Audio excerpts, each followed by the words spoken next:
boa tarde. Hoje nós estamos aqui no projeto SOS Brasil Soberano para discutir o problema da base de Alcântara. Eu sou Jorge Folena e tenho aqui ao meu lado 4 grandes brasileiros que nós chamamos para enfrentar esse tema. Brasileiros de verdade, brasileiros que têm a soberania nacional na sua veia. E esse tema da base de Alcântara, que está em debate no Congresso Nacional, que já foi agora no dia 22, ao nosso ver, infelizmente aprovado pela Câmara e agora vai para o Senado, exige uma grande reflexão de nós brasileiros. Porque é um acordo em que nos parece, pela análise que nós já fizemos no documento, que inclusive eu trouxe o documento para nós debatermos, que é o Acordo de Salvaguardas Tecnológicas, é um documento em que os Estados Unidos da América do Norte se beneficia e impõe uma série de restrições ao Brasil. E o Brasil entrega a base de Alcântara para que os americanos possam lá desenvolver atividades militares, atividades comerciais, com lançamento de foguetes e lançamento de aeroespacial.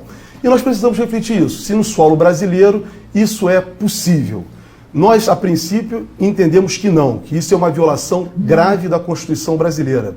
E por isso o SOS Brasil Soberano, que tem na soberania o seu ponto fundamental, vai destacar essa tarde para iniciar um grande debate a respeito desse tema. E por isso vou apresentar agora aqui os nossos quatro debatedores. Tem à minha direita Pedro Celestino, presidente do Clube de Engenharia. Ao meu lado, aqui também à direita, o professor Roberto Amaral, ex-ministro da Ciência e Tecnologia do presidente Lula. À esquerda, ao meu lado, está o deputado Carlos Zaratini, deputado federal pelo PT de São Paulo, presidente da Comissão de Defesa Nacional e líder da minoria no Congresso. E mais à esquerda, o professor Dark Costa, engenheiro e foi vice-presidente do BNDES da primeira gestão do presidente Lula. Então nós temos aqui a possibilidade de estar nessa tarde refletindo sobre esse ponto e pedimos aos senhores telespectadores que possam estar interagindo conosco, com perguntas e convidando também outras pessoas a estar participando. Alguns blogs estão ajudando nessa transmissão. Entre eles eu quero destacar, nesse momento, nessa primeira parte, o blog do Fernando Brito, o Tijolaço. Então, queremos agradecer essa transmissão dos outros blogs conveniados, participantes, e iniciamos o debate. Nesse primeiro momento, eu vou começar com o Pedro, uma apresentação de cada um por 5 minutos e depois fazemos as perguntas. Pedro Celestino, por favor. Boa tarde a todas e todos. É com grande satisfação que o Clube de Engenharia atende a esse convite do SOS Brasil Soberano para tratar de um tema que é muito importante para a preservação da nossa soberania.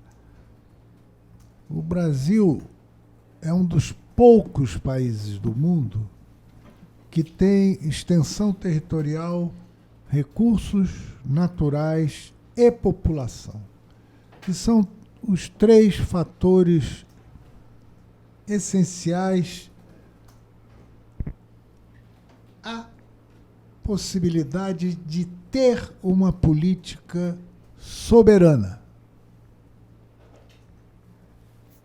E nós estamos, nessa questão da base de Alcântara, abrindo mão, graciosamente, da nossa soberania. Para ilustrar os telespectadores, eu diria o seguinte: Canadá e Austrália têm grande extensão territorial, têm muitos recursos naturais, mas não têm população. Por isso, orbitam em torno de nações mais fortes. O Equador tem recursos naturais, mas não tem população nem extensão territorial. Tem que orbitar em torno de algum irmão mais forte. Nós, os Estados Unidos, a Rússia, a China, a Índia, por características geográficas, por recursos naturais e por população, somos necessariamente países que influenciam os demais países. E o Brasil, nesse instante, está abrindo mão não só de influenciar outros países, como a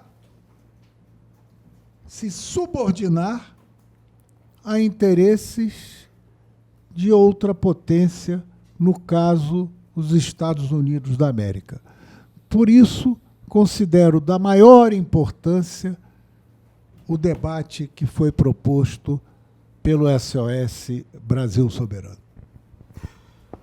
Antes de passar para o DARC, vou passar de uma ponta para outra, quero informar o seguinte: o projeto SOS Brasil Soberano é um projeto patrocinado pelo Sindicato dos Engenheiros do Estado do Rio de Janeiro e pela FICENGE, Federação Interestadual dos Sindicatos dos Engenheiros. E quero dizer também que temos a satisfação de estar sendo transmitido ao vivo pelo blog Cafezinho. Então, que é uma grande satisfação nessa transmissão. DARC, sua boa tarde aí para nossos telespectadores, por favor. Primeiro, boa tarde para todos. Cumprimentar a mesa aqui, o Pedro Celestino, o Roberto Amaral, deputado, mediador, e dizer que eu concordo em gênero, número e grau que o Pedro Celestino, que me antecedeu, colocou. O Brasil é um dos poucos países do mundo que tem condições de ser um país soberano.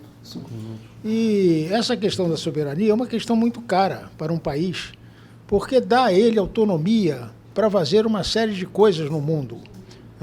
Essa autonomia, por exemplo, é restringida por esse acordo. Quer dizer, nós temos que olhar o acordo, vai se verificar que há impedimentos para relacionamento na base por outros países, se os Estados Unidos assim o quiser.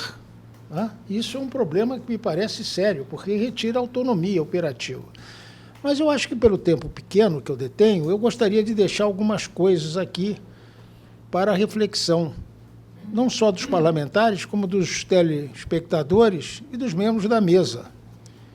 Eu queria lembrar a dificuldade da efetiva implementação de um acordo de salvaguarda de tecnologia. Porque hoje a capacidade de você garantir isso é muito limitada. Depois que se inventou a internet e o Xerox e o scan, o que você não tem é vontade política para exercer a captura de tecnologia, porque transferência de tecnologia não existe. Se alguém acha que se transfere tecnologia, não entende bem como a coisa funciona. Então, a primeira coisa que eu queria dizer é o seguinte: existe um problema de se garantir para os americanos que esse acordo vai ser cumprido. Esse é um problema que deve ser observado. Mas eu queria lembrar também que hoje uma política de defesa de qualquer país requer, exige uma avançada missilística e também o controle do espectro eletromagnético. Se fosse me perguntar quais eram os pontos centrais para se fazer uma política de defesa, eu ia dizer missilística e controle do espectro eletromagnético. Pesquisa nesses campos. É o que está sendo feito.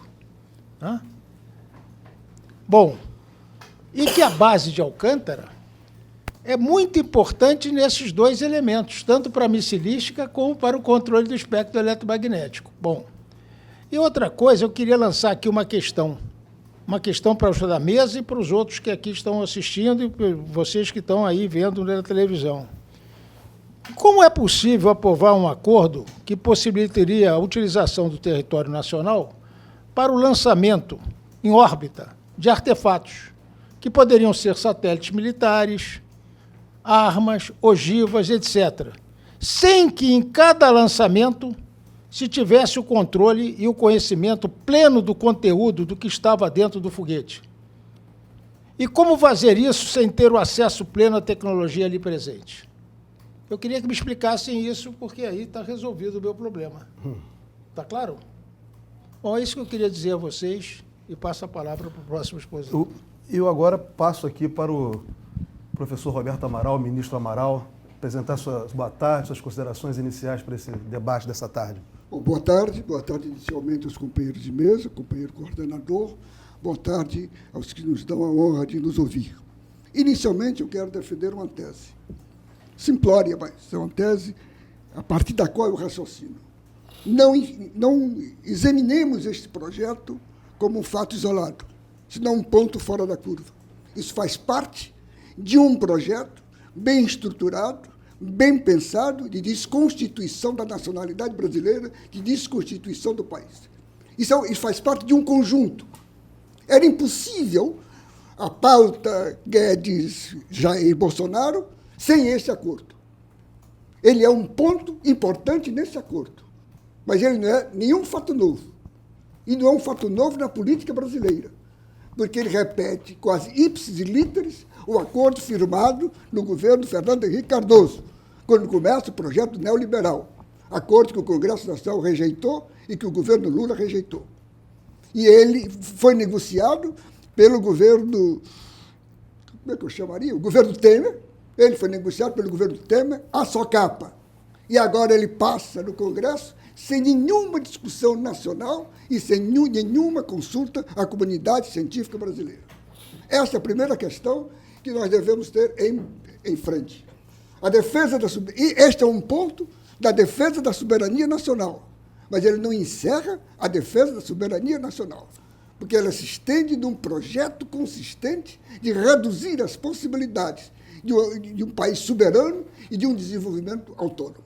Aquela questão que o Pedro levantou, nós estamos renunciando a ser uma potência. Nós estamos renunciando a ser um país. E isto não é por acaso. Há um projeto nesse sentido, há um projeto geopolítico, há um projeto que começa fora deste país e que aqui alcança os seus experts, os seus operadores. A segunda coisa que eu quero dizer é que este projeto não é de salvaguardas. Esse projeto tem um objetivo, que é o objetivo perquirido pelos Estados Unidos, é de impedir que o Brasil tenha um programa espacial. Quando o Brasil começou a discutir com a Ucrânia o acordo que o deu na frustrada Alcântara Cyclone Space, do projeto do Ciclone 4, os Estados Unidos, o Departamento de...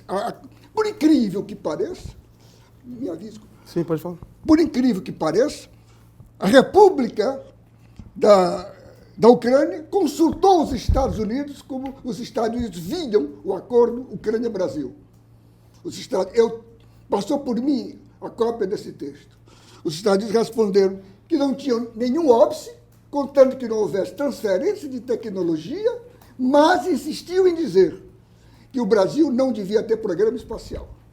Esta correspondência reservada depois ficou pública com a revelação dos telegramas do Wikileaks. Bom,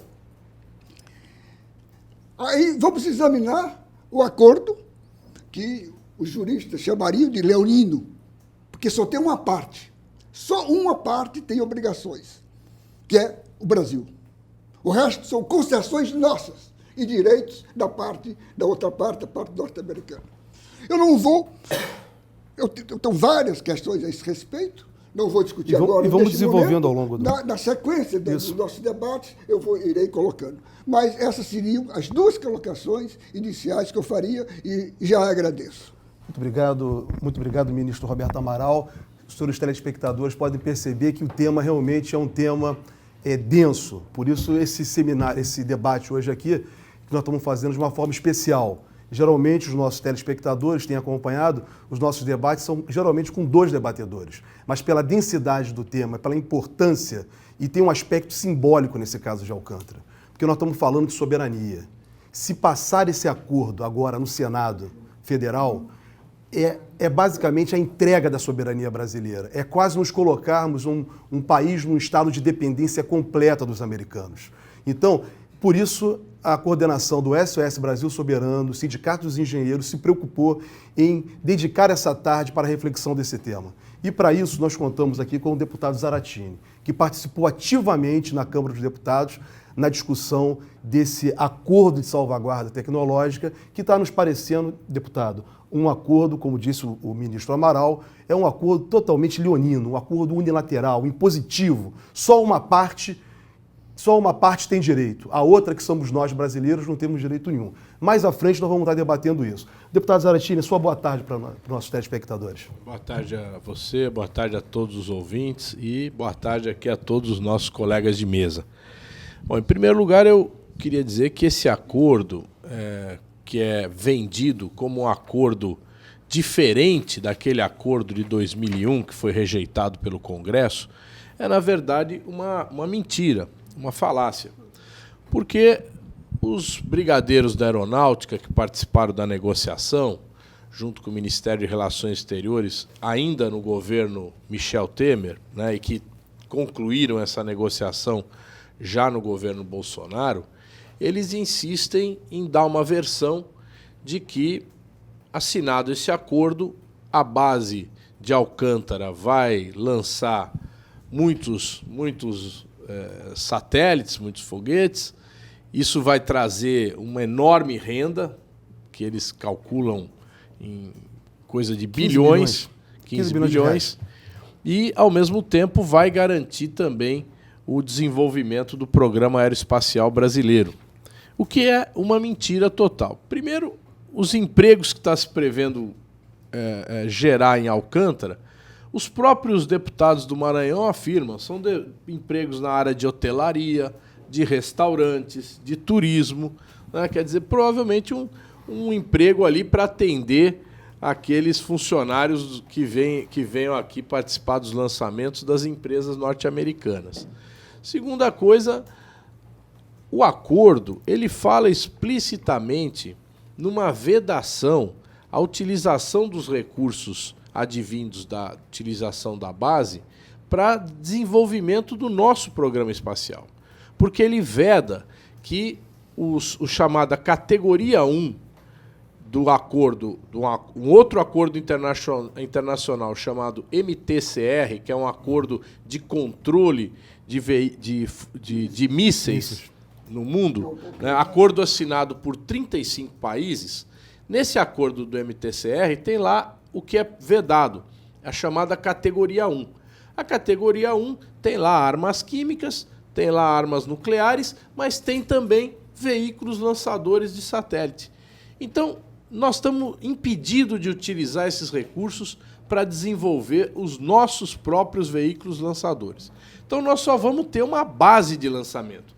Nós não vamos ter nem o veículo lançador e talvez nem o próprio satélite, apesar do programa que nós temos em parceria com a China de desenvolvimento de satélites e do que foi desenvolvido no satélite geoestacionário brasileiro com a França, né? A participação de engenheiros brasileiros naquele desenvolvimento do satélite que já está em órbita e que é um satélite que tem duas bandas de comunicação, a banda K, que atende aos militares, e uma outra banda que atende à internet no Brasil, a comunicação pela internet. Então o acordo veda essa utilização. O acordo também impede que o Brasil faça outros acordos com países que não assinaram esse acordo do MTCR. Então, é o caso, por exemplo, da China, que não assinou. Né? É o caso de Israel. Né? Também veda que a gente faça outros acordos com países classificados por uma das duas partes, Brasil e Estados Unidos, como terroristas. E a gente sabe que o conceito de terrorista dos Estados Unidos é bastante amplo. Então, por exemplo, nós não podemos ter nenhuma parceria com o Irã. Né? O Irã tem um programa aeroespacial, né? E nós não podemos ter nenhuma parceria com o Irã. Então, veda, na verdade, está se fazendo não um acordo de salvaguardas tecnológicas, mas um acordo de salvaguardas políticas. Né? É disso que se trata nesse acordo que foi aprovado. Então, são várias mentiras que estão sendo divulgadas para justificar essa assinatura e que vão retardar o nosso desenvolvimento no setor aeroespacial. Né? O Brasil vai ficar mais para trás do que já está. Né? Nós vamos provavelmente parar o nosso programa aeroespacial e vamos nos tornar uma base de lançamentos onde o controle dessa base pelo acordo, é totalmente norte-americano, certo? Todas as limitações não são aos Estados Unidos, são ao Brasil. Né? O Brasil não poderá acessar, né, o que está sendo feito lá dentro da base. Então, eventualmente, poderão ser lançados também satélites com objetivos militares, né? Por exemplo, para espionar países da América Latina, né, outros países da América Latina, ou até mesmo para o controle do Atlântico Sul. Então, é um acordo muito ruim para o Brasil, né, um acordo que prejudica demais o nosso país e que nos limita. Né? Quando a gente fala em soberania, parece uma palavra mágica, mas ela é concreta. A soberania é o que garante o desenvolvimento econômico, é o que garante o desenvolvimento tecnológico, é o que garante o crescimento econômico do país. E isso está limitado nesse acordo. Então é um acordo muito ruim e que atrasa muito o nosso país. Obrigado, deputado Zaratini. Quero agradecer aos blogs Cafezinho e Tijolaço que estão fazendo essa transmissão e dizer para os seus telespectadores, mais uma vez, que esse tema, para nós, é caro, do SOS Brasil Soberano, porque nós temos a questão da soberania, acima de tudo, como base, a soberania popular. É essa soberania popular que forma o Estado brasileiro, esse Estado que vai se relacionar com os demais Estados do Concerto das Nações. Então, a soberania nacional, para nós, tem como base o povo. E é isso que está sendo, porque quando o deputado Zaratini nos esclarece aqui que os empregos que vão ser gerados não são empregos que vão gerar grandes recursos para a população, não vão trazer tecnologia, de fato isso está acontecendo. Esse acordo, o governo escondeu que esse acordo, os Estados Unidos não faz nenhuma transferência de tecnologia. Nesse acordo, os Estados Unidos não paga 1 centavo pela utilização da base de Alcântara. Nesse acordo, somente os Estados Unidos, eles é que vão deter a informação de radioatividade que possa ter nos equipamentos existentes na base, eles é que vão poder dizer se tiver algum componente que faça mal à vida humana, então o perigo é muito grande. Então isso tem uma relação muito perigosa nas relações internacionais também. Então, começando as perguntas, direcionando, a primeira pergunta eu vou direcionar para o professor Dark. O Brasil pode estar sendo utilizado como incubadora para o desenvolvimento militar norte-americano em razão da posição geográfica e estratégica da base militar de Alcântara, no estado do Maranhão, professor Dark? O senhor possa nos ajudar a respeito desse tema? Preciso entender quais são as vantagens que a base proporciona para o lançamento de foguetes. Consta que, pela sua posição, que é no eixo do Equador, a base tem características que permitem que a mesma carga, sendo lançada ao espaço, consuma 30% menos combustível do que se for lançada de Cape Canaveral, lá dos Estados Unidos, na Flórida. Isso proporciona vantagens de caráter econômico. Quer dizer, os Estados Unidos não precisa da base de Alcântara para nada. A única razão que eles querem a base de Alcântara é a razão estratégica. Vocês precisam entender que a razão é estratégica. Por quê? Porque a base de Alcântara caracteriza uma proximidade maior do território americano do que qualquer outra base de lançamentos, com exceção da base francesa lá de Goiânia. Então, o que acontece é o seguinte, e tem vantagens com relação à base francesa, porque precisa-se de menos energia para se fazer o lançamento de Alcântara para o território norte-americano do que da França. Agora, é preciso entender só uma coisa. Isso sim está inserida dentro de um contexto maior.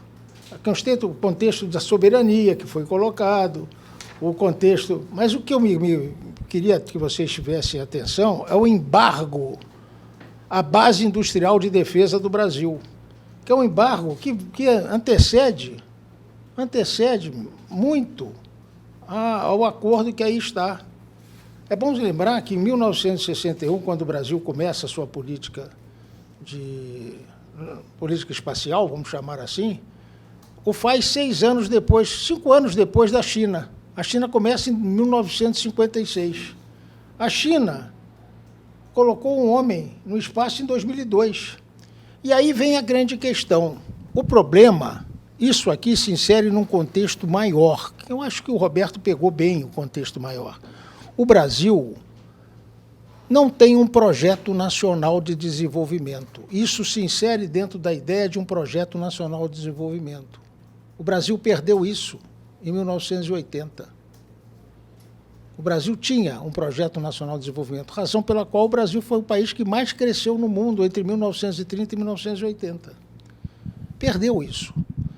Então, para você poder construir qualquer coisa e buscar soberania, você tem que efetivamente ter um projeto de longo prazo, persegui-lo, sair da questão de governo e pensar em questão de Estado. O Estado pensa assim. Então, o problema que eu vejo, olhando para frente, é o seguinte: os americanos têm um projeto. Eles têm um projeto. Eles têm projeto de ser hegemônicos, têm um destino manifesto, uma série de coisas. Nós não temos. Essa é a questão. A questão central é essa. Tudo isso é decorrência.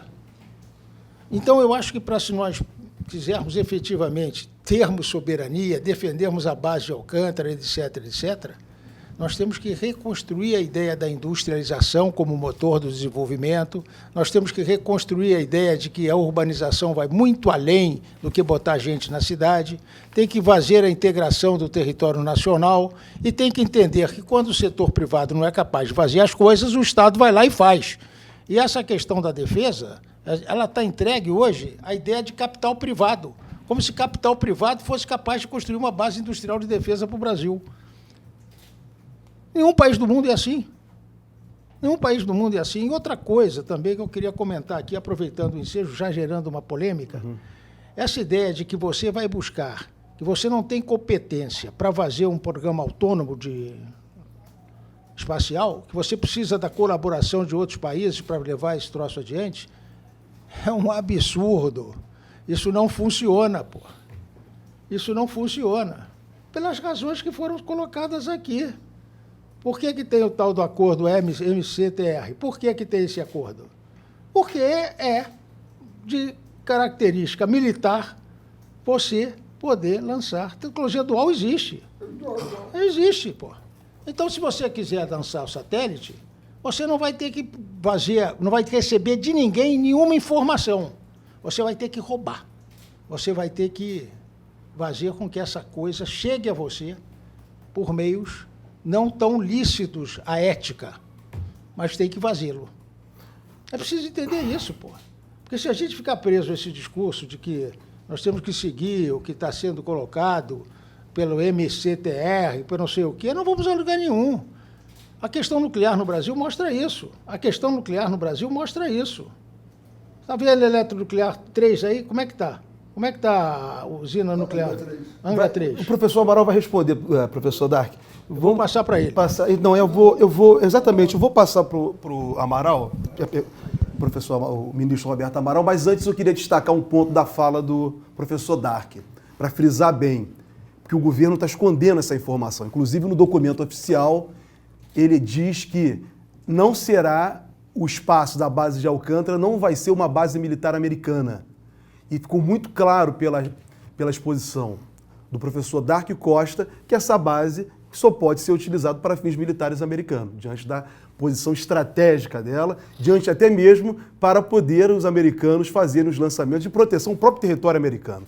Então veja que o governo, mais uma vez, esse governo omite da população que o território brasileiro vai ser entregue para os americanos. Os americanos, quando instalarem uma base aqui, para nós tirarmos eles daqui vai ser muito difícil. Daí a responsabilidade do Senado na análise dessa discussão que agora para lá foi remetida.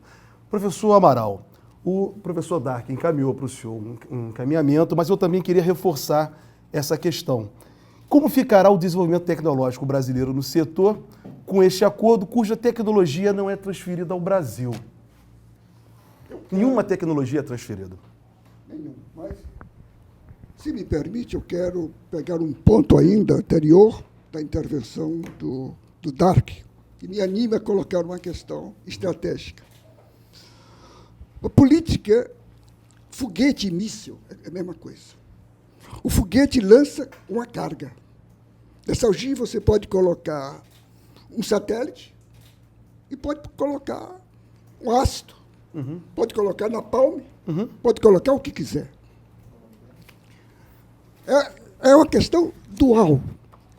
E a partir da visão de que isso é dual, é que os Estados Unidos não podem permitir que esse país, que se transforma com a ajuda desse governo no seu quintal, possa ter um programa espacial próprio, com base industrial, com produção própria, com comercialização própria, com independência, porque isso pode afetar a sua política estratégica, inclusive os seus interesses, como lembrou o deputado Zaratini, no Atlântico Sul.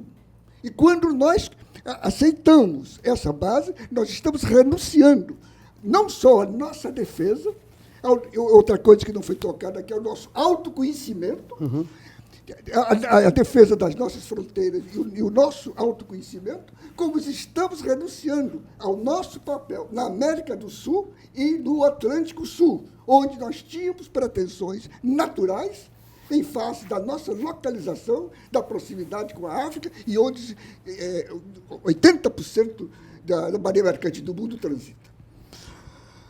Esta questão tem um agravante.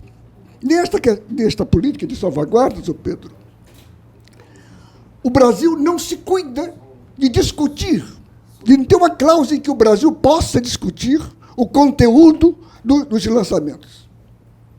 Não discute. Não veta o uso militar. Não veta o uso de ácidos. Não veta nenhum uso. E a carga vem em containers fechados. Isto é um absurdo, não só do ponto de vista... E não poderão ser inspecionados. E não poderão ser inspecionados, a não ser por autoridades americanas. E as autoridades brasileiras não podem ter a inspeção visual. Nem técnica, está dito, nem técnica, nem visual. Eu pergunto o que fica. Isso é um risco muito grande.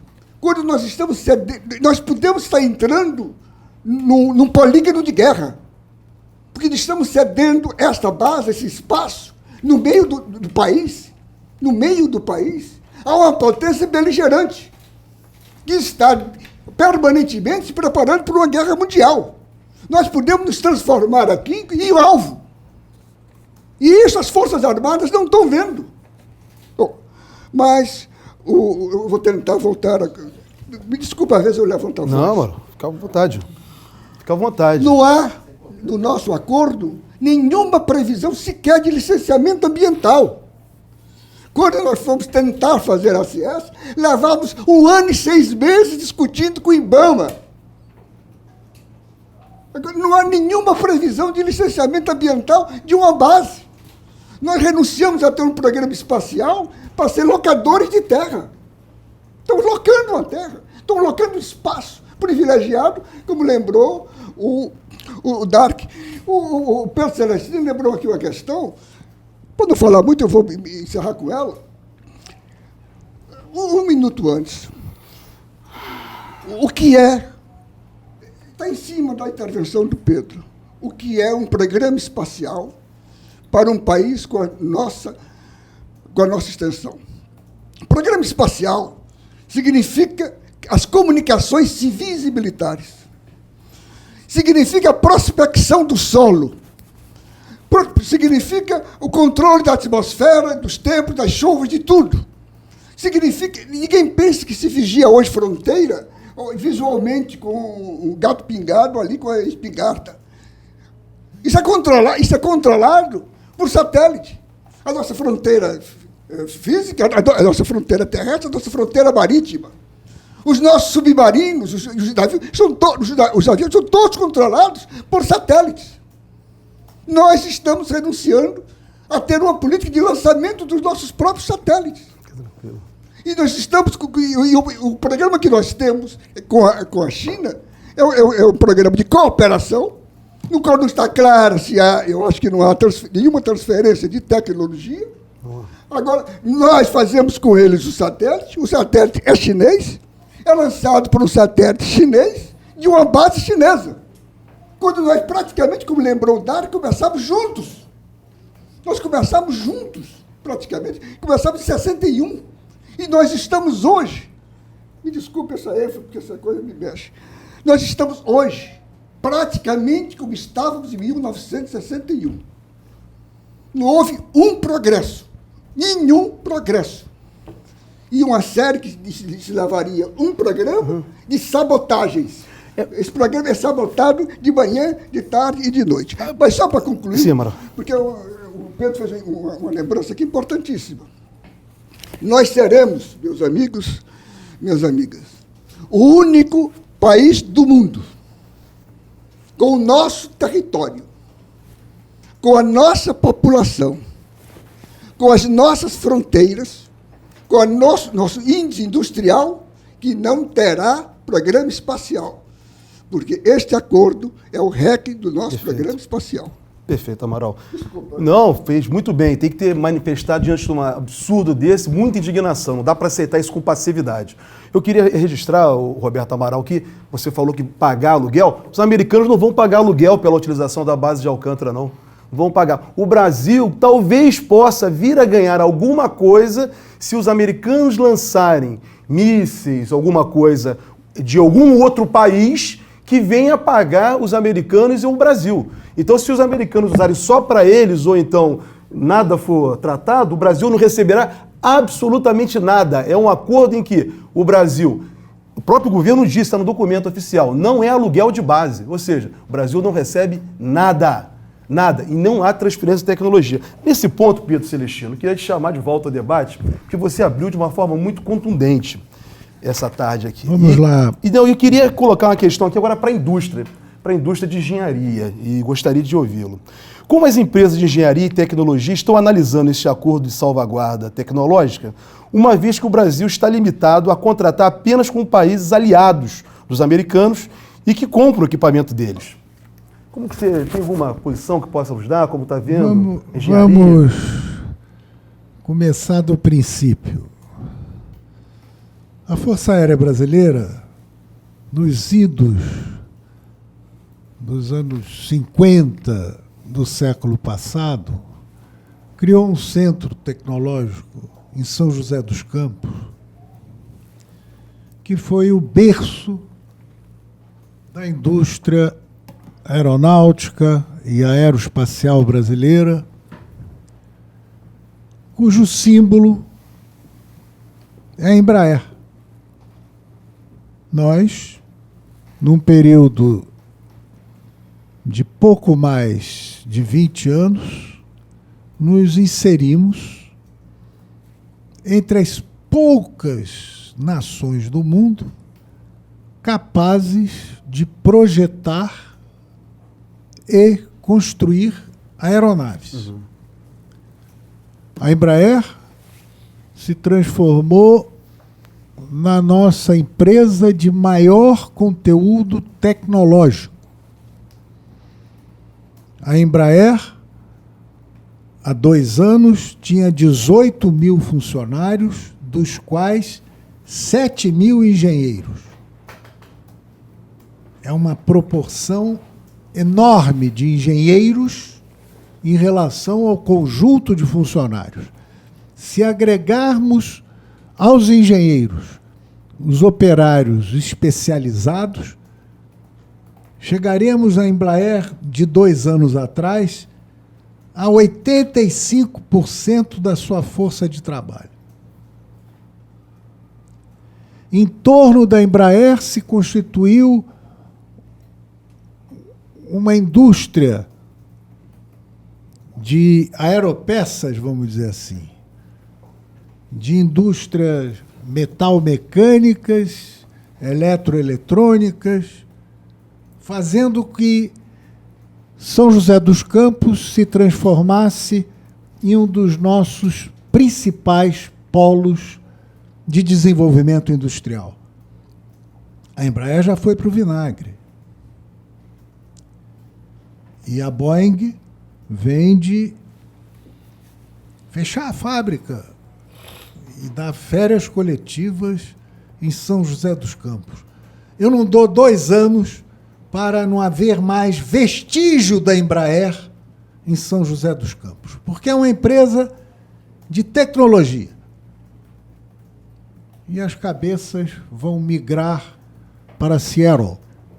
para a sede da Boeing, que, aliás, foi o que a Airbus fez com a sua instalação industrial adquirida no Canadá, da Bombardier, pouco antes da aquisição da Embraer pela Boeing. Fechou a fábrica do Canadá.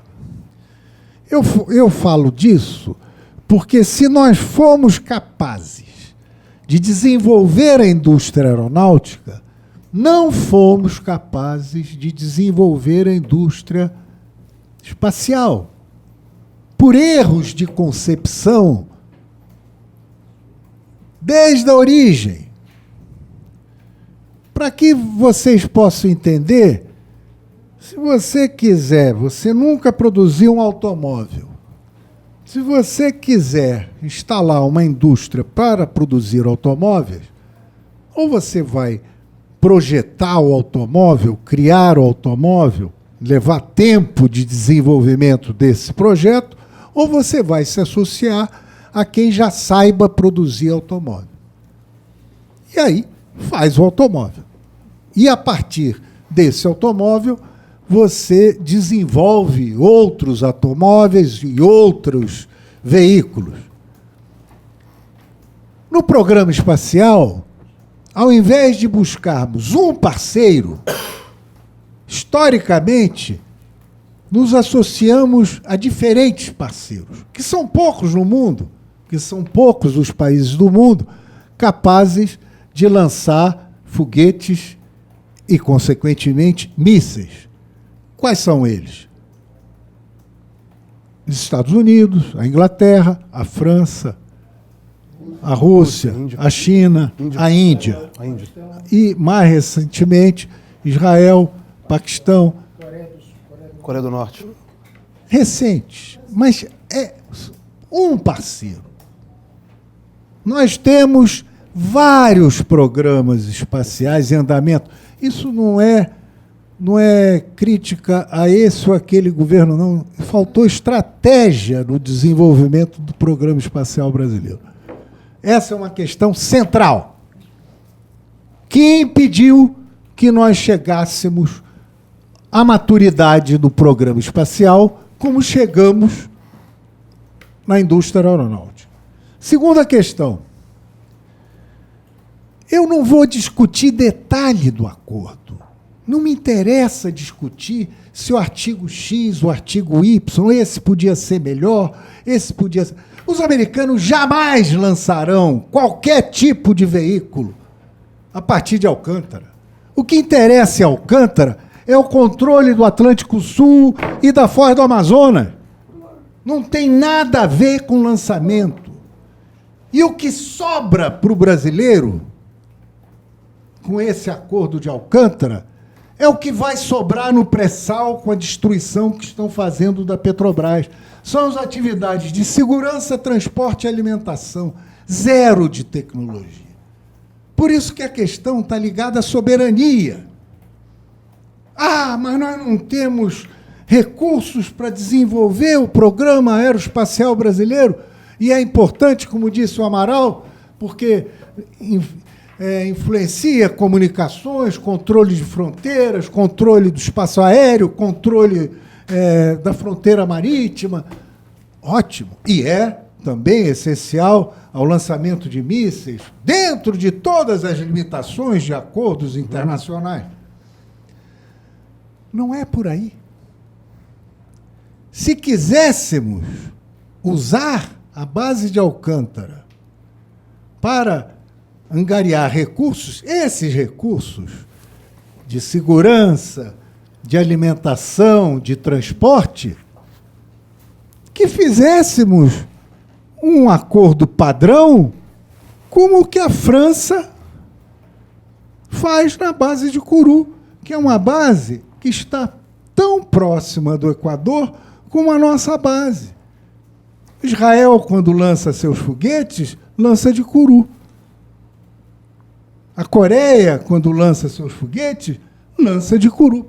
Como disse o Dark, quanto mais próximo do Equador, menor o consumo de combustível para sair da atração da gravidade da Terra. Então, nada contra fazer esses acordos. Aí são acordos estritamente comerciais. O que está em jogo nesse acordo não é o aspecto comercial, é o aspecto de soberania e, por isso, nós somos contra ele. Perfeito, Pedro. Vejam, senhores telespectadores, nós estamos falando aqui inegavelmente, de defesa nacional. É isso que está sendo colocado aqui, e importantíssimo isso, que está em jogo com esse acordo é a defesa do Brasil, a vulnerabilidade do nosso país, um país com riquezas incontáveis, como o Pedro Celestino, na sua fala inicial, destacou e agora, de novo, nos apresenta aqui. Eu queria fazer 2 destaques antes de direcionar a pergunta ao deputado Zaratini. Primeiro, dizer que acabei de receber um informe aqui dos telespectadores, falar para os nossos aqui debatedores, estão gostando, elogiando muito a exposição de vocês, está tendo uma boa receptividade, tem uma boa aceitação. Segundo, eu queria fazer um registro hoje. Hoje é uma data muito importante, o dia de hoje. Não só porque nós estamos debatendo esse tema aqui, não, mas também para a história, que é de um modo, a história sob um aspecto do dia de hoje de uma forma positiva. Por quê? Hoje foi feita a exumação, né, dos restos mortais de Francisco Franco, na Espanha, né, do Vale de los Caídos, que ele foi enterrado em 1975. Então, hoje a Espanha, né, ao fazer essa exumação, está mostrando, sinalando para a sociedade universal que não dá para essas coisas ficarem enterradas com mitos de coisas que não são boas. Então, hoje é uma data muito importante também por esse fato, pela exumação dos restos mortais do Francisco Franco no Vale de los Caídos. Deputado Zaratini, eu queria direcionar para o senhor agora. Diante de tudo que nós estamos vendo aqui, quer dizer, fica muito claro, né, que há uma tendência de entrega da soberania. O Pedro destacou, todos os debatedores, o senhor também, como que o senhor participando, gostaria de ouvi-lo agora um pouco, a atuação dos deputados, porque foram 329 deputados. Quer dizer, será que a soberania popular, quer dizer, esses deputados não estão observando que eles estão trabalhando contra os interesses do povo brasileiro? Mas eu gostaria de ouvi-lo, porque o senhor foi um forte combatente, eu li o seu voto vista, o voto contrário, um voto denso, bem justificado, mostrando as diversas inconstitucionalidades, inclusive as inconsistências políticas. E então eu gostaria de ouvi-lo sobre isso. Se falasse um pouco sobre o Congresso, esse debate. Eu acho que é importante a gente entender um pouco o Congresso. Primeiro, só ressaltando que o voto foi feito junto com Arlindo Quinalha, que também é do nosso partido e que trabalhou muito em cima dessa questão, fez um trabalho excepcional, e diversos consultores, inclusive consultores da Câmara, né, que se opuseram também ao tratado e que trabalharam fortemente aqui para que a gente tivesse um voto que fizesse uma análise profunda e detalhada de cada um dos artigos desse acordo. E quem tiver curiosidade, é só buscar lá na página da Câmara. Eu não me lembro agora o número do projeto, é a mensagem 208 do Poder Executivo, que foi votada então na comissão. Então aí as pessoas podem procurar lá na comissão essa mensagem e o voto em separado que nós apresentamos. Bom, o problema que eu acho que nós temos que ver agora, vamos para o campo da política. Isso, né? A política nós vamos falar. Campo da política. Qual é a questão? Nós estamos assistindo já há muitos anos no Brasil um verdadeiro descolamento da chamada elite nacional, não vou dizer nem burguesia, mas da elite nacional, que envolve setores produtivos, né, envolve o setor financeiro, né, que estão se descolando do interesse nacional. Então, existe uma crença cada vez maior de que nós não temos que ter aqui um projeto nacional de desenvolvimento. Isso é uma coisa que esses setores consideram arcaica, consideram do passado, e que o Brasil deve se inserir num mundo globalizado. Esse é o papo, né? Se inserir no mundo globalizado, o que é, na verdade? É se subordinar aos interesses norte-americanos. E isso o Bolsonaro faz de forma clara, né? Quando ele bate continência para a bandeira americana, quando ele elogia o Trump, quando ele vai lá encontrar o Trump, se subordina a todas as movimentações que faz os Estados Unidos. Então, essa elite brasileira, ela abandonou. Em parte por quê? Porque, de fato, ela está cada vez melhor de vida. Nesse modelo, ela está concentrando cada vez mais riqueza. Nos últimos anos, a concentração de renda no país aumentou. Ela não desconcentrou, ela aumentou a concentração. Então, esses setores estão muito felizes com esse projeto. Quando falam em privatização, tem muita gente de boca aberta aí para abocanhar o que vai ser privatizado. Ontem, por exemplo, nós votamos uma lei na Comissão de Minas e Energia, uma nova lei do gás. É uma nova lei do gás com que objetivo? Tirar a Petrobras das empresas de distribuição de gás, que ela é sócia em 17 empresas, né, no Brasil, tirar a Petrobras do transporte de gás, que são o Gazene, a Transpetro, né, e a Braspetro, né? Então, tirar para exatamente isso ser privatizado. E até mesmo passar por cima da Constituição Federal, que determina que a concessão da distribuição é estadual. Então, a cada momento estão se votando leis cujo objetivo é exatamente favorecer essa privatização, né?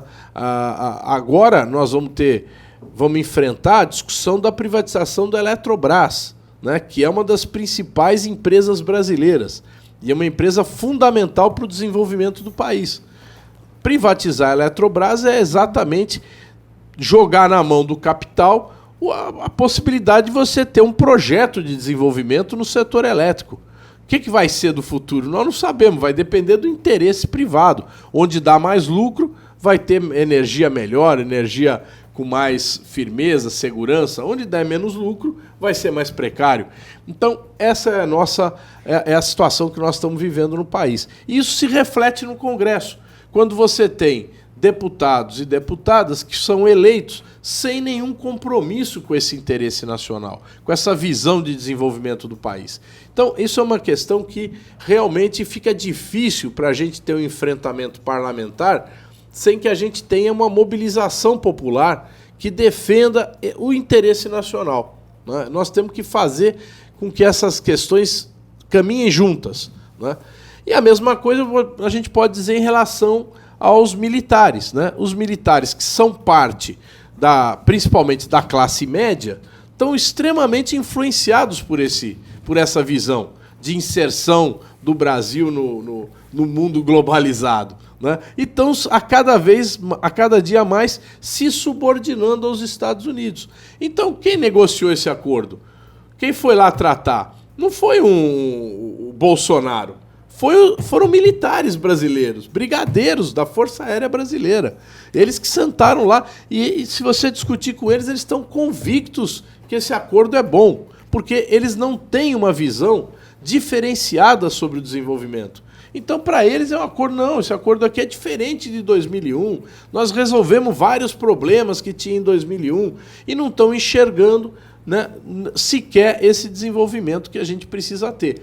Por quê? Porque para eles, se tiverem lá alguns caças modernos, como nós vamos ter no acordo que nós fizemos com a Suécia, com a Saab, nós vamos ter bons aviões, nós vamos ter o KC-390, que é um projeto que foi feito pelos próprios militares com a ajuda da Embraer e que estão sendo já em linha de produção. Então, se tiver isso, tá bom, não precisa mais, né? E não enxergam o que é necessário para a gente ter uma autonomia, para a gente ter uma independência, para a gente ter soberania do ponto de vista, inclusive, militar. Se nós enfrentarmos qualquer agressão ao país, como é que nós vamos produzir se essa agressão for principalmente feita pelos Estados Unidos, né? Então, nós temos que ter essa condição de ter uma indústria de defesa nacional, né? A gente tem que ter a condição de ter uma produção e tecnologias nacionais para a gente poder ter a nossa autonomia.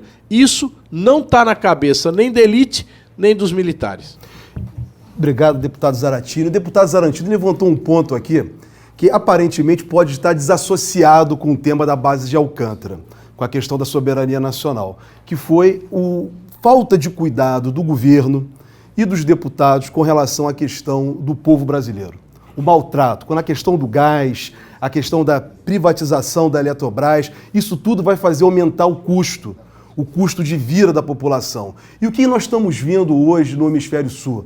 Em diversos países como o Equador, como o Chile agora, nós estamos vendo na Argentina, no próximo domingo, provavelmente com a eleição do Chile, como da Argentina, como está encaminhando, quer dizer, são políticas contra povo, antipovo, e a população está se colocando de forma contrária. Então, os deputados, esses 329 deputados que votaram a favor desse projeto, os próprios militares da aeronáutica que aprovaram, eles não estão percebendo que, ao trabalhar contra o povo brasileiro, eles estão causando problemas muito sérios internamente, porque a população não vai conseguir sobreviver. E não dá para nós ficarmos vivendo como um protetorado americano. Será que é isso que passa na cabeça deles, por esse acordo? Dark, queria te fazer uma pergunta direcionada, que é exatamente com relação à questão nuclear. Como você colocou, o Pedro também, o Roberto Amaral, essa base que está em jogo é a questão militar. Não tem nada de aluguel, porque o Brasil não está recebendo nada, não vai haver transferência de tecnologia, é tudo muito vazio. É questão militar e estratégica para os americanos. Os americanos, instalando essa base, vai haver uma corrida, pode ocorrer uma corrida nuclear no Hemisfério Sul e na América do Sul também? O que você pode nos ajudar com relação a isso? Também gostaria, Dark, se for possível... Não, eu estou expressando uma pergunta, não é uma pergunta, mas gostaria de saber também se você puder nos ajudar direcionada a isso, já que o Zaratini levantou a questão da Força Aérea, né? Como que os militares, a sua análise que você possa ter, se tem alguma análise a respeito do papel dos militares nisso tudo. Bom, deixa eu começar pelo final, né? A questão dos militares. Essa ideia de que existe, no âmbito dos militares, um posicionamento pró-americano, eu teria cuidado em falar isso, viu? Eu não falaria isso assim, não.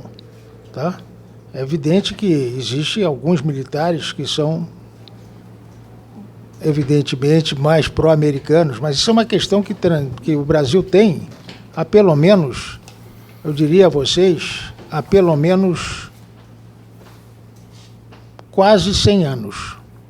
Se vocês fossem estudar o que está por trás do pensamento militar, vocês viriam que o projeto que veio com 30 tinha uma concepção militar, geopolítica, traçada por um personagem chamado, na época, Capitão Mário Travassos, que escreveu um livro chamado A Projeção Continental do Brasil, onde ele apresentava como principal questão que o Brasil tinha naquele momento a questão argentina. O Brasil trazia do Império a discussão sobre a hegemonia no prata. E a Argentina, em 1930, tinha 2 vezes a produção física do Brasil. A Argentina era um país rico. Se vocês pegarem qualquer romance francês da década de 20, lá está presente a figura do milionário argentino. A Argentina era vista como um país rico, e era um país rico. O Brasil tinha metade da produção física da Argentina. E a Argentina tinha um projeto de assumir a hegemonia no continente sul-americano, que se materializava pelas ferrovias que elas estavam construindo na direção perpendicular do continente, buscando a capital Paraguai, a capital da Bolívia, com o projeto de chegar até a Colômbia. Então ele escreve um livro e diz o seguinte: nós temos que ter uma política de contestação a essa busca da hegemonia argentina, e essa contestação se dá pela marcha para o oeste. Nós temos que fazer um movimento horizontal na América do Sul. E daí surge a ferrovia que vai de Santos até a Santa Cruz de la Sierra. Trata toda uma discussão sobre a questão geopolítica do continente. Mas diz também o seguinte: além da questão argentina, o nosso primeiro grande problema, nós temos um outro problema, que é mais adiante, que é a questão dos norte-americanos na parte norte do continente. O ingresso deles pelo Vale do Orinoco e pelo Vale do Madalena, na parte da borda continental do Mar Caribenho. Esse vai ser um problema que nós temos que nos defrontar lá na frente.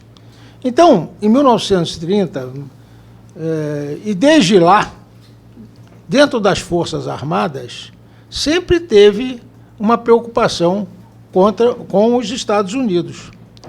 É preciso entender o seguinte, a geopolítica, ela mostra os antagonismos estruturais, aqueles que existem na estrutura. Conjunturalmente, eu posso compor até com um antagonista meu diante de uma determinada questão, mas a estrutura sempre prevalece. Então, eles têm uma visão clara de que essa ideia de que os americanos são os nossos parceiros para sempre não está presente na cabeça deles. Eu falo com conhecimento de causa, não está presente. O problema é que tem um tempo certo debaixo do sol para se fazer as coisas. Com respeito à questão argentina, nós em 1930 tínhamos a metade da produção física. Em 1980 nós tínhamos 4 vezes a produção física, porque tivemos um projeto nacional de desenvolvimento, que foi feito com Vargas, sem o Vargas e contra o Vargas, mas é o mesmo projeto. O Brasil era um país rural, tinha que ser um país que teria que ter uma indústria. O Brasil era um país rural, tinha que ser um país urbano. O Brasil era um país desintegrado, tinha que ter uma infraestrutura que o integrasse. Isso foi perseguido durante 50 anos. É preciso entender o que houve com esse país. E no processo da democratização, que se seguiu ao golpe de 64, processo da década de 80, nós jogamos esse projeto, que era uma criança, com a água para fora da bacia. Nós achamos que toda a defesa da questão nacional, da visão nacional, etc., era coisa de militar. É preciso entender isso, pô. Quando isso está na gênese, na nossa concepção como país. Então, eu acho que quando a gente diz, não, os militares... É preciso entender outra coisa também. Quando se polariza no mundo, como está se polarizando, vocês têm dúvida que há uma contestação em marcha, que é a contestação chinesa, a hegemonia americana. Quando se polariza, qual é a tendência natural? Você busca um lado. Mas isso é um erro, porque a melhor posição é de terceiro interessado. Essa é a melhor posição. E eu não digo aqui, vou dizer claramente, não vejo essa questão dos militares alinhado com os americanos. O governo Bolsonaro está alinhado com os americanos, isso é óbvio. Agora, eu acho que está sendo muito frustrante essa aliança, né? Veja o caso da OCDE. Veja um caso da OCDE, pô. E tem outros casos que mostram essa frustração, inclusive Alcântara. Alcântara é uma frustração. É preciso entender isso, hein? Viu, Roberto? Você sabe do que eu estou falando. Alcântara é uma frustração para alguns segmentos da área militar. Vamos então, Dark, já que você está colocando para o Roberto Amaral, mas antes eu queria fazer uma notícia primeiro, que não tem a ver com o debate, mas é uma notícia importante. Está acontecendo em Brasília hoje o prosseguimento do julgamento, um julgamento que é muito importante para todos os brasileiros, né? Que é a questão da presunção de inocência. Não é só para um cidadão ou para outro cidadão, é para todos nós. E a ministra Rosa Weber acabou de votar há pouco, né, entendendo que é assegurado o direito da presunção de inocência. Então, a ministra Rosa Weber era um voto muito importante, porque no julgamento do habeas corpus, aí sim, no caso individual do presidente Lula, ela foi praticamente o voto decisivo para não se conceder o habeas corpus. E agora, com a posição dela definitiva com relação às ações diretas de constitucionalidade, né, ela parece que ela honrou com aquilo que ela manifestou no julgamento do habeas corpus do presidente Lula. Então, dada essa notícia, eu também... para todos nós brasileiros. E quero dizer também o seguinte, é que o Dark tocou num ponto aqui que é muito importante também. A questão da defesa não é exclusivamente das Forças Armadas, é de todo brasileiro. E aí, por isso que a soberania popular é fundamental, é por isso que nós estamos aqui debatendo esse ponto, o ponto da soberania relacionada à base de Alcântara.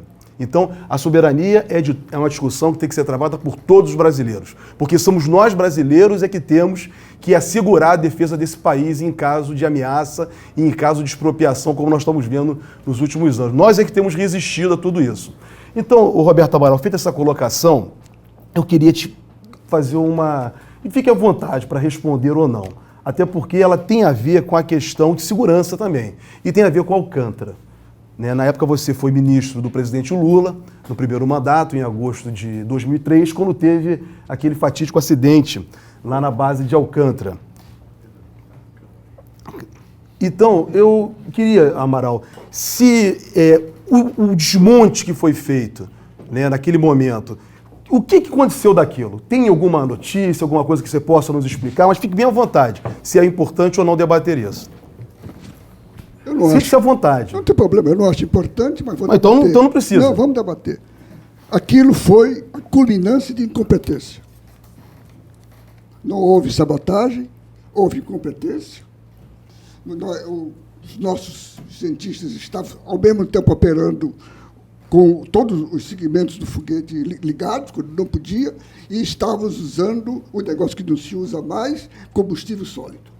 Bom, e todos os estudos foram feitos, foram erros, que eu atribuo, desculpe-me o meu sectarismo, a seca de recursos que é o Programa Espacial Brasileiro foi imposto pelo governo Fernando Henrique Cardoso. Na ocasião, eu expus na Câmara dos Deputados, quando fui convocado, a curva, nós chegamos ao ápice, justiça seja feita do governo Sarney, e a partir daí os recursos foram todos minguando, e nós perdendo quadros. Hoje, a situação do CTA é grave, o que nós tínhamos de expertise foi embora, a base, como é que eu diria, do pessoal, naquela época já estava em 50 anos, se aposentando, não havendo recursos e não havendo renovação. É uma política de destruição de qualquer tentativa de autonomia do programa espacial. O Brasil não pode ter programa espacial por uma decisão, eu quero pegar aqui uma expressão do Zaratini, por uma decisão da elite brasileira, o que ele chamou de elite. A nossa elite é uma elite forânea e alienada, cujos interesses não estão ligados aos interesses nacionais, mas à sua metrópole. Isto desde a colônia. Nós somos uma civilização exportadora. Nós nascemos exportando, a nossa elite nasceu exportando para o Brasil. Não era para construir casas aqui, não, para exportar para o exterior para fazer tinta. Nós evoluímos com a cana-de-açúcar. Não era para alimentar o povo brasileiro, não, para mandar para a Europa através da Holanda. Nós entramos na extração dos minérios para mandar para a metrópole, para financiar a Revolução Mercantil Europeia. Assim foi com o café e assim está sendo com o agronegócio. Esse país pode ir à bancarrota, mas a elite está bem. Neste ano, nos 2 últimos trimestres, o Bradesco e o Itaú cresceram 32% sobre o trimestre anterior. Essa gente está satisfeitíssima com o que está aí. Eles são os guardiões do que está aí, porque o que está aí está dando tudo. Além de estar dando esse lucro, acabou com a Previdência, acabou com os direitos trabalhistas. Vai acabar com o serviço público. Já anunciou a reforma administrativa para acabar com os direitos dos funcionários públicos. E uma ideia passa a outra, eu quero pegar uma questão que é levantada pelo Zaratini. Desculpe, você Fica à vontade. Não avançou. Eu queria avançar um pouco com a questão central. A questão, eu não sei se eu estou concordando com o Zaratini, a questão central que nos afeta não está no Congresso. Está na nossa incapacidade de mobilização popular. Nós não estamos mobilizando a sociedade brasileira para nenhuma das nossas questões. Foi feita essa alienação e não houve um protesto. Foi destruída a legislação. A reforma da Previdência. Pois eu ia dizer agora. Pessoas. A reforma da Previdência que está feita aqui está tocando fogo no Chile. E aí nós não tivemos uma greve. Não tivemos uma greve. Está sendo destruída a Petrobras, como é que ele chama? Aos pedaços. E não há uma greve. Não há reação. Está se Estamos destruindo a universidade brasileira, que é a destruição do futuro desse país. Nós não estamos conseguindo mobilizar. Os nossos... Eu não gosto da palavra, está muito mal vista na esquerda brasileira a expressão autocrítica. Não estou pedindo autocrítica. Mas os nossos partidos, os partidos que se dizem do campo, não vou dizer de esquerda, do campo progressista, precisam fazer avaliação do seu papel e das suas respectivas crises. Nós não interpretamos direito o que houve em 2013, não entendemos as eleições de 2014 e não estamos entendendo que, a partir de 2018, não houve uma sucessão clássica da República. Saiu o presidente, entra outro. Está sendo em processo montado neste país um novo regime, que ainda não está definido, mas está em curso. Por fim, eu vou pedir licença à minha idade para discordar da grande autoridade entre nós em Forças Armadas, que é o Dark Costa, meu mestre, a quem toda vez que eu tenho uma dúvida, telefono para ele e vou ao café Maior, como é o nome daquele café? Maia Café, para ele me dar as luzes. Não sei o que pensam os nossos militares antes de hoje. Não sei o que eles pensarão amanhã, depois, ou seja, depois de hoje. Eu sei a minha interpretação irresponsável, o que eles pensam de hoje. Nós voltamos à ideologia da Guerra Fria. É a velha concepção da velha Escola Superior de Guerra. Os militares brasileiros, como a elite brasileira associada ao imperialismo, em nome da globalização, estão convencidos, é a velha tese do Huntington, ele levantou a tese, o Huntington, é um assessor do Clinton, do Clinton? Lá atrás. Lá atrás. Bom, Não, Reagan. não. É o democrata. O conflito das civilizações. O conflito era agora, não era mais comunismo e capitalismo, era o cristianismo e o islamismo. Isso agora mudou. O conflito agora é entre Ocidente e Oriente. Ocidente somos nós.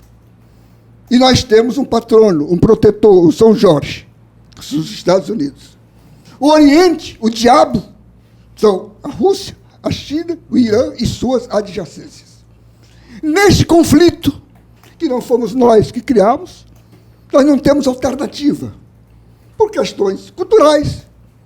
Este é o raciocínio dessa gente, por questões geográficas, por questões geopolíticas, por questões de toda ordem, nós não temos alternativa. Até porque nós não temos força. Se não nos aliarmos naturalmente, geograficamente, ao grande irmão do Norte. Esta é a política que está preside a estratégia brasileira de hoje, preside a política econômica de hoje, preside a política financeira de hoje, preside a globalização. Se nós não conseguirmos vencer esse impasse, e só haveria uma forma de vencer esse impasse, que eu não sei se não é possível. É uma questão que também levantou o Dark e que me é muito caro. Por que nós estamos vivendo isso? Porque nós não temos um projeto nacional. Quando eu digo projeto nacional, Dark, não é simplesmente o projeto Vargas, que era o projeto da ditadura, imposto bonaparticamente, muito bom, mas imposto bonaparticamente para a sociedade. Eu não considero o projeto nacional o projeto desenvolvimentista dos militares, que é um projeto de metas imposto também de cima para baixo. Eu falo em projeto nacional algo que eu suponho que exista nos Estados Unidos. O sentimento de futuro, o sentimento de coesão nacional, o sentimento do que quer fazer do seu país, do que quer fazer da sociedade. Nós não temos isso, Dark. Nós não tínhamos isso, Zaratinho e Pedro. E enquanto nós não tivermos isto, nós vamos ficar à mercê do contingente. Como se não tem um objetivo central, o contingente está terminando. Desculpe, Não, eu me Amaral. estendi. Não, eu agradeço. Eu vou dar essas considerações. Eu vou. Não, eu vou pedir o Pedro, queria que você entrasse nessa história, porque eu acho que o Amaral emendou o que você iniciou, e agora esse assunto da base de Alcântara está indo para o Senado. Né? O que você poderia transmitir aí para os senadores, que um dos objetivos desse programa é nós pegarmos aqui o que tem de mais positivo, depois editarmos e entregarmos aos senadores. Então, Pedro, eu te peço que faça essa análise agora, se for possível, para os senadores da República. Vamos voltar ao início da nossa conversa. Poucos países do mundo têm o privilégio de desenvolver uma política autônoma. O Brasil é um deles. Em diferentes regimes e governos, desenvolveu isso. Soube fazer. Chegando, para não ir longe na história, na Segunda Guerra Mundial, que não era uma guerra nossa, era uma guerra europeia, nós entramos na guerra negociando.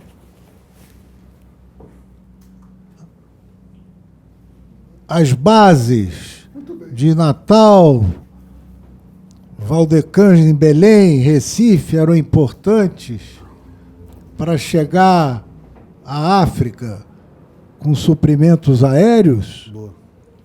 Vargas negociou a entrada do Brasil na guerra com empréstimo, veja a soberania, para construir Volta Redonda, um dos pilares da nossa industrialização, porque sem aço você não se industrializa. Até então, exportávamos minério de ferro, como diz o Roberto, só mandávamos para fora o que aqui existia, dada a nossa pujança em recursos naturais. Em 56, quando o Juscelino assume o poder com a visão de Vargas e o confronto que existia nesse país, histórico. Esse é o confronto que preside a nossa evolução histórica entre os que pensam o Brasil para dentro e os que pensam o Brasil dependente, seja da Inglaterra, seja de Portugal, seja dos Estados Unidos da América. Quando o Juscelino, para se consolidar no poder, saiu do confronto direto com os Estados Unidos, foi buscar capitais europeus e japoneses, e por isso que a nossa indústria automobilística é europeia, não é americana. A GM e a Ford estavam aqui desde a década de 20 e se recusaram a entrar no programa de instalação da indústria automobilística brasileira. Essa movimentação levou à formulação da política externa independente. Não é ideológica, era a necessidade de nos posicionar no mundo de uma forma autônoma. Esse movimento sofreu uma inflexão em 64, quando o Castelo buscou, com a lógica que o Roberto tão bem expressou, o alinhamento automático com os Estados Unidos. Essa visão do Castelo, entretanto, não prosperou. Do Costa e Silva em diante, do ponto de vista econômico, o que prevaleceu era a proposta de autonomia. É a mesma proposta que vem desde da proclamação da República. Desde o Rui Barbosa, nós temos esse dilema muito bem colocado. Muito bem. Tivemos aí, o Dark levantou bem, de 30 a 80, uma das taxas de expansão econômica das maiores do planeta. Só o México e a União Soviética tinham taxas semelhantes. Éramos a China daquela época. Nos perdemos quando, na década de 80, a proposta Bresser-Funaro foi derrotada e, ideologicamente, se colocou para a população de que a visão conservadora é a visão que deve prevalecer na condução dos negócios econômicos. Nenhum governo pós-Sarney ousou mudar essa formulação. Nem o do Lula, que foi o governo mais progressista que nós tivemos, no seu segundo mandato, ele fez um rearranjo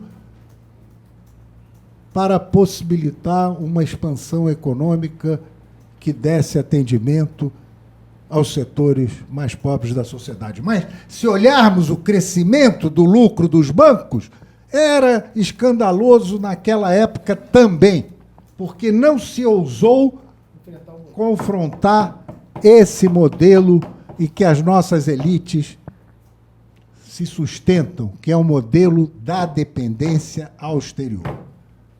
O que está em curso? E não é do Bolsonaro, está em curso desde o Levi. Está em curso uma inflexão na economia que vai nos remeter à condição pré-30, que é a condição de sermos novamente meros exportadores de produtos primários, de minérios e do agronegócio. Não cabe aqui discutir o agronegócio, mas cabe discutir soberania. Isso. E eu volto à questão de Alcântara. Isso. Nós, entregando Alcântara, estamos entrando de graça num conflito que não é nosso. Porque é um conflito dos Estados Unidos com a Rússia e com a China. Ora, em qualquer conflito militar dos Estados Unidos com a Rússia e com a China, o Brasil passa a ser alvo. É simples assim. E nós conseguimos, ao longo da Guerra Fria, com toda aquela restrição de pensamento geopolítico, nos situar fora do confronto entre o Ocidente e a União Soviética. E agora, de graça, estamos entrando. Quem levantou essa questão aqui foi o Roberto na sua primeira intervenção. Nós vamos virar alvo de graça. Porque o confronto que existe no mundo é entre os Estados Unidos, a China e a Rússia. Nós não temos nada a ver com isso.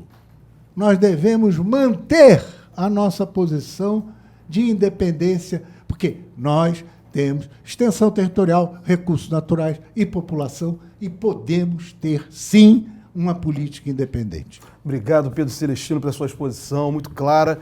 Eu quero agradecer aos telespectadores que estão nos acompanhando até agora. Como os senhores podem verificar, é um tema realmente, como está sendo desde o início, muito importante, mostra a dependência que a elite brasileira tem, e nós temos que mudar esse quadro, não dá mais para ficar assim.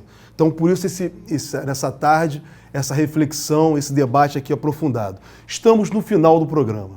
Infelizmente, estamos no final. Um programa que passou o tempo e nós não vimos, por tantas exposições, com tanta clareza diante desse grave problema nosso que nós enfrentamos aí desde a nossa formação, Pedro, que eu vou agora passar para as considerações finais. 3 minutos para cada um, e vou começar pelo Dark, diante da questão do Amaral que ele levantou, se puder terminar. Amaral, 3 minutos para cada. É simples a questão.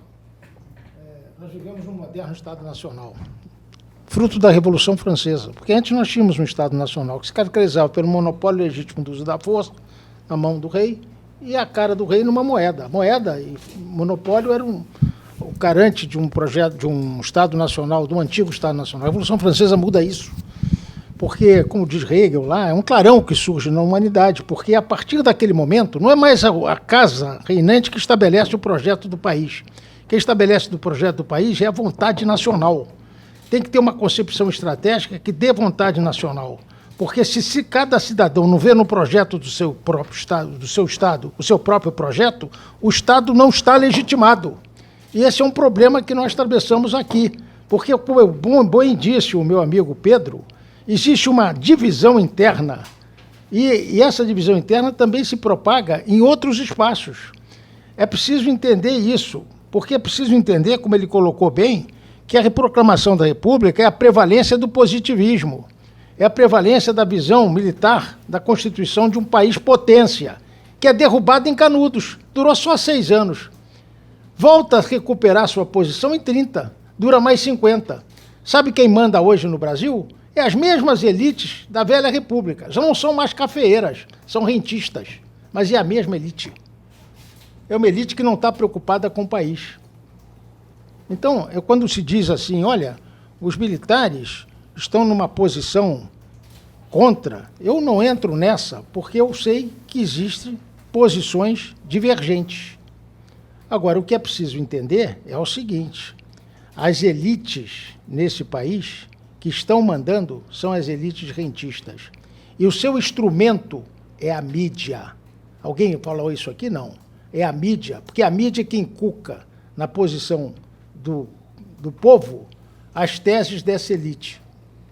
Então a gente precisa entender o seguinte, não precisa o jornal mentir, basta ele vaziar a pauta. Quando ele faz a pauta, ele nos governa. É isso que eu tinha a dizer, muito obrigado. Obrigado, Dark, pelas suas considerações finais. O Dark levantou um ponto aqui que mereceria uma outra mesa, uma outra rodada, que é como que se desenvolve esse processo da soberania que nós estamos tanto debatendo aqui. Nós estamos falando de uma elite que atua de cima para baixo, quando nós queremos, de fato, que seja de baixo para cima. Então, esse é o objetivo do SOS Brasil Soberano. Por isso que eu volto sempre a destacar, e dentro do SOS também, nosso objetivo é a soberania popular. Então, é um projeto de nação, construir, de fato, um projeto de nação, de baixo para cima. Carlos Aratini, suas considerações finais.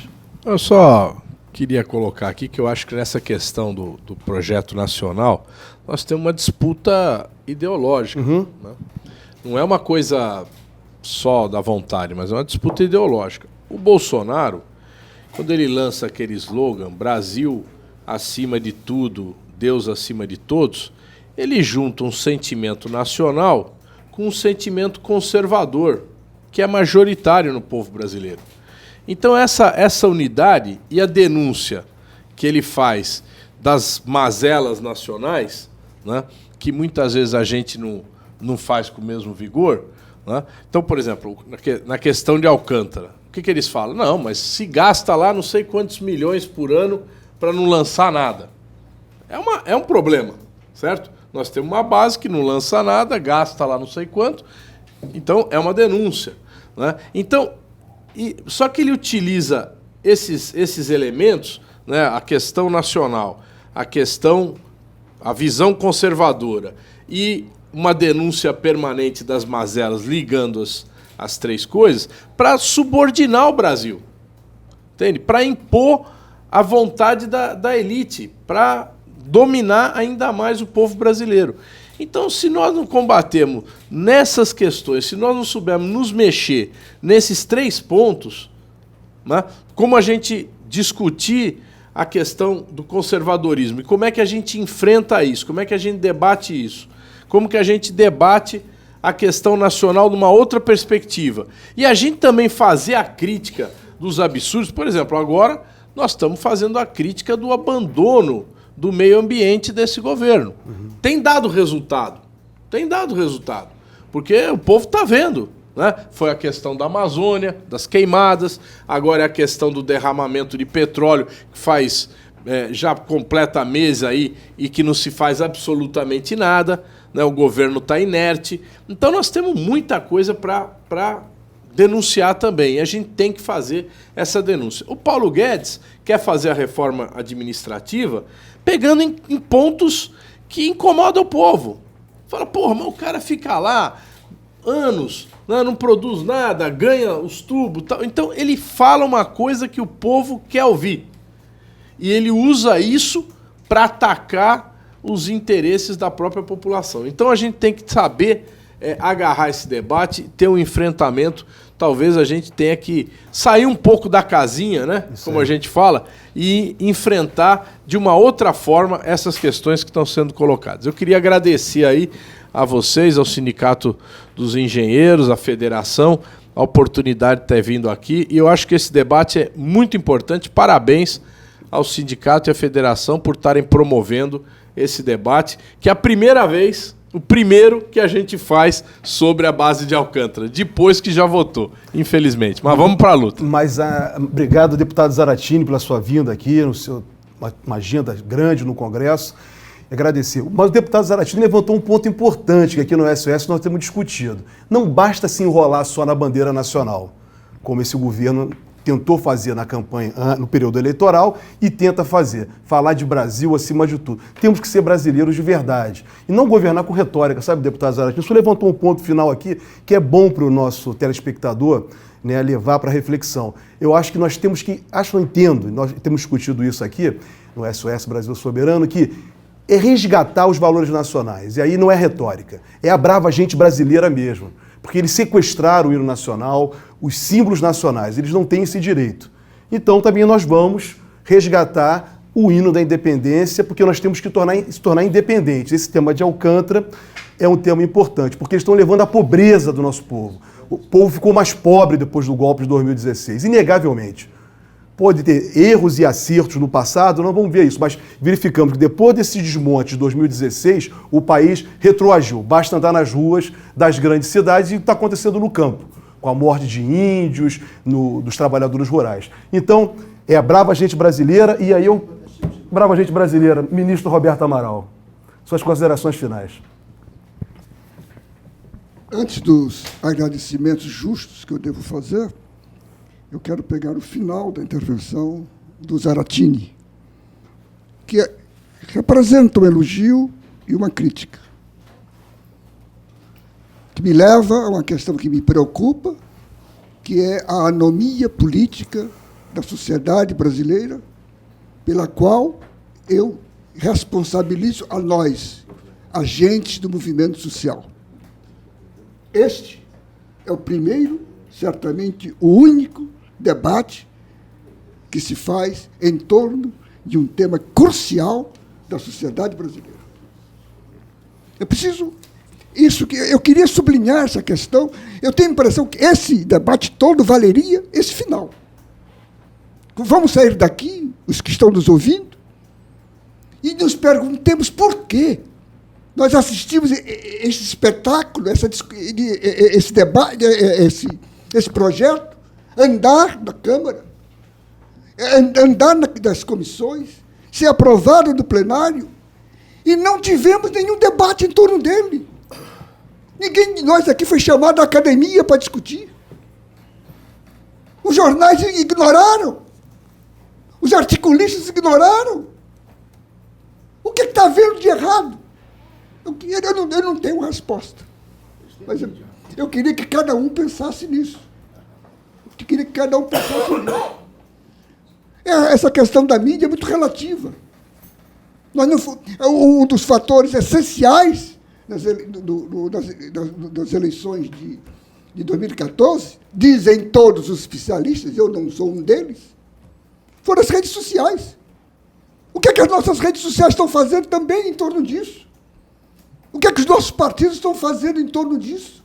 O que é que as nossas associações de classe estão fazendo em torno disso? Eu tenho a impressão que nós não teremos saída no médio e no longo prazo se nós... Aqui um cantochão de um velho militante que se viciou na luta pela organização. Eu continuo pensando que não se caminha diante da organização. E não acredito em organização que não se faça na base. Nós precisamos retornar, se já lá estivemos, retornar às bases. Os sindicatos retornar ao chão de fábrica.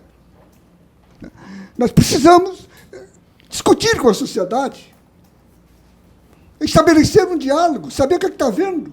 Por que a nossa mensagem não está chegando? Nós estamos defendendo o interesse do proletário e ele não está me ouvindo. O que está vendo de errado? Meu discurso está errado? É a minha gramática que está errada? Bom, essa é a questão que eu queria deixar como final, mas dizendo que ela é um convite à ação. Eu não quero que passe da minha intervenção nenhum temor quanto ao futuro e nenhum desassossego. Eu acredito na história, acredito no processo e acredito na nossa capacidade de organização.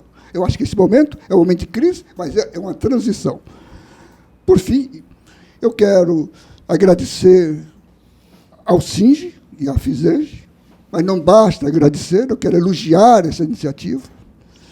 Quero agradecer a companhia dos meus colegas de mesa que ilustraram essa mesa, salvaram essa mesa, a coordenação brilhante que nós tivemos, e esperar que até a próxima votação, acho que não vai um mês, né? Não, o Senado agora, né? Começa toda a tramitação lá, né, Zaratini? Mas é só uma votação? Não, é comissão, tudo. Sim, mas em plenário é uma votação só. Coisa de um mês, no máximo. Se eles quiserem, é menos do que isso. E vamos esperar que, até lá, outros debates possam ser feitos e outros esclarecimentos possam ser feitos e que o exemplo do SINGE, do FISEG, frutifique junto a outros sindicatos e outras organizações. De qualquer forma, muito obrigado aos que me convidaram e muito obrigado aos que nos ouviram até aqui. Muito obrigado, ministro Roberto Amaral. Eu queria, já foi colocado aqui, é o primeiro debate que foi registrado aqui pelo deputado Zaratini que nós estamos fazendo, não sei. Mas eu quero dizer o seguinte, está no Senado, o assunto não está perdido ainda. Então agora a sociedade civil tem que entrar fundo nesse assunto, por tudo que foi dito aqui nessa tarde. Então há tempo de tentar trabalhar esse assunto.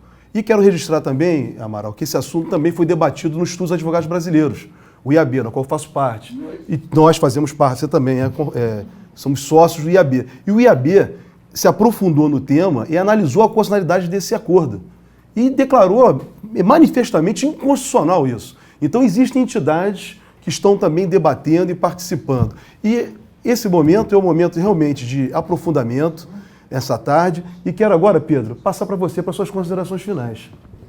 E do Clube de Engenharia, aí sobre o tema. Eu quero agradecer a esse convite, e eu acho que é meritório o trabalho do Brasil Soberano, conduzido pelo Sindicato dos Engenheiros daqui e pela FISENGE. E eu quero dizer que a luta pela soberania é a mais difícil das lutas, porque a soberania é abstrata. O que importa para as pessoas é o que vão levar para casa. É a luta concreta. E essa é a luta social. É o que mobiliza. Só para não ir longe. O operário, com frequência, ganha melhor e é mais bem atendido em empresa multinacional do que em empresa nacional. Colocar a questão da soberania para a própria classe operária é uma questão complicada. Nós estamos vivendo, e eu discrepo dos que dizem que tudo de ruim começou no golpe, tudo de ruim começou com Joaquim Levy. A partir do Joaquim Levy é a desgraça. E essa visão é do desmonte de tudo que nós conquistamos desde a Revolução de 30, do ponto de vista econômico, do ponto de vista político e do ponto de vista social. O que nos interessa agora é organizar a resistência para impedir a continuidade do desmonte. Na questão democrática, aí eu acho que aí nós estamos avançando na sociedade. É uma frente ampla, amplíssima. Quem votou contra nós ontem está votando conosco hoje. Não temos a menor restrição a quem queira dela participar. A segunda frente, importantíssima, é a frente contra essa política econômica, contra esse desmonte sistemático, e aqui foi bem colocado pelos três que são grandes batalhadores das nossas lutas democráticas e sociais, tanto pelo Roberto, como Zaratini, como pelo Dark, e o nosso querido Folema. A segunda frente é a mais importante do ponto de vista de organização popular, porque é a luta contra o desmonte, a luta pelo emprego, é a luta pelo salário, é a luta pelos direitos trabalhistas, previdenciários. E ela está consubstanciada em um programa que está escondido e que tem que ir para a rua, que é um programa feito por economistas do PT, que chama-se PER. É o Programa Emergencial de Emprego e Renda, porque não dá para sair daqui do sindicato e andar no hotel, à luz do sol, camas, aqui na calçada da Avenida Rio Branco. Isso não é no Rio de Janeiro, não. Isso é o Brasil inteiro, gente. A terceira questão é a questão da soberania. E ela vem no bojo dessa história. Porque é a mais difícil de ser compreendida pela população. Por quê? Porque destruíram os nossos símbolos. A Petrobras era símbolo da nossa capacidade de realização. E ela foi destruída, não é destruída como empresa, não, porque em nenhum instante ela esteve ameaçada. Ela foi destruída como símbolo. É no simbólico que se ganha a questão política. Assim como falaram aqui dos símbolos nacionais, do hino, da bandeira do Brasil acima de tudo, do verde e amarelo na rua, a Petrobras era o símbolo da nossa capacidade de realização. E eles conseguiram, num trabalho sistemático, destruir a Petrobras como símbolo e a estão enterrando sob o silêncio complacente da sociedade. Por isso que iniciativa dessa natureza, do Brasil soberano, SOS Brasil Soberano, é fundamental. Porque é a partir desse grito que nós vamos conseguir organizar a sociedade para resistir e voltar à trilha que nos fez transformar um país colonial e uma das maiores economias do mundo. Muito obrigado. Obrigado, Pedro, pela sua exposição final. E estamos chegando ao fim. Em nome, eu, Jorge Folena, em nome da coordenação do SOS Brasil Soberano, quero agradecer aos nossos debatedores que estiveram conosco aqui essa tarde e, principalmente, aos senhores telespectadores que estão nos assistindo. E convidamos para um próximo encontro em breve e que acompanhem nossa página na internet, que é www.sosbrasilsoberano.com.br e também no Facebook do SOS Brasil Soberano. Então, muito obrigado, uma boa tarde. Está encerrada essa tarde de trabalho aqui.